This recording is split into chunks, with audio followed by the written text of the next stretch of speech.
While I was in prison, جب میں jail میں عمر قید کی سزا کاٹ رہا تھا جس میں کہا گیا تھا کہ میں مر کر ہی جیل سے رہائی پا سکوں گا، تب سے ہی میں ہر روز لوگوں کی سزاؤں کو کم کرنے کے لیے کوشش کرتا تھا۔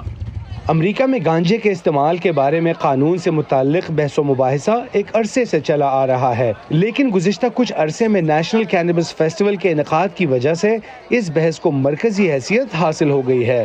اس طرح کی تقریبات کا مقصد نہ صرف کاروباری افراد اور بھنگ کی صنعت سے وابستہ افراد کو سہولت فراہم کرنا ہے، بلکہ ایسے افراد کو بات کرنے کا موقع دینا بھی ہے جو گانجے سے متعلق پالیسیوں سے شدید متاثر ہوئے ہیں۔ ایسا ہی ایک شخص کریگ سیسل ہے، ایک سفید فام شخص جسے میکسیکو سے امریکہ گانجا لانے کے الزام میں جیل میں ڈالا گیا تھا۔ صدر ڈونلڈ ٹرمپ نے 2021 میں اپنے عہدے کے آخری دنوں میں کریگ کو معافی دے دی۔ 20 سال جیل کاٹنے کے بعد اب وہ اپنے غیر منافع بخش ادارے کی وجہ سے ان لوگوں کی مدد کر رہا ہے جو ابھی تک گانجے سے متعلق جرائم کے لیے جیل میں ہیں۔ I correspond with at least 15 میں prisoners ایک a دن میں day. کم از کم 15 قیدیوں سے رابطے میں رہتا ہوں اور ان کی قانونی معاملات میں نمائندگی پر کام کرتا ہوں۔ میں ان کی معافی کی درخواستوں پر کام کرتا ہوں اور اس بات کو یقینی بناتا ہوں کہ میں ان لوگوں کے لیے ہر روز کچھ نہ کچھ کروں جن کو میں نے پیچھے چھوڑا ہے۔ وہ جیل میں ایسی سزائیں کاٹ رہے ہیں جو ان کے جرم سے بالکل غیر متناسب ہیں، اگر یہ جرم ہے تو بھی۔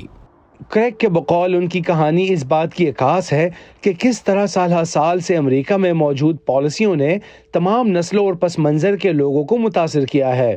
وہ سمجھتے ہیں کہ اب ضروری ہے کہ ہم تبدیلی کے لیے زور دیں۔ نیشنل کینیبس فیسٹیول کی بانی کیرولن فلپس بھی پالیسی میں تبدیلی پر زور دیتے ہوئے کہتی ہیں کہ ان پالیسیز نے زیادہ تر غیر سفید فام لوگوں کو متاثر کیا ہے۔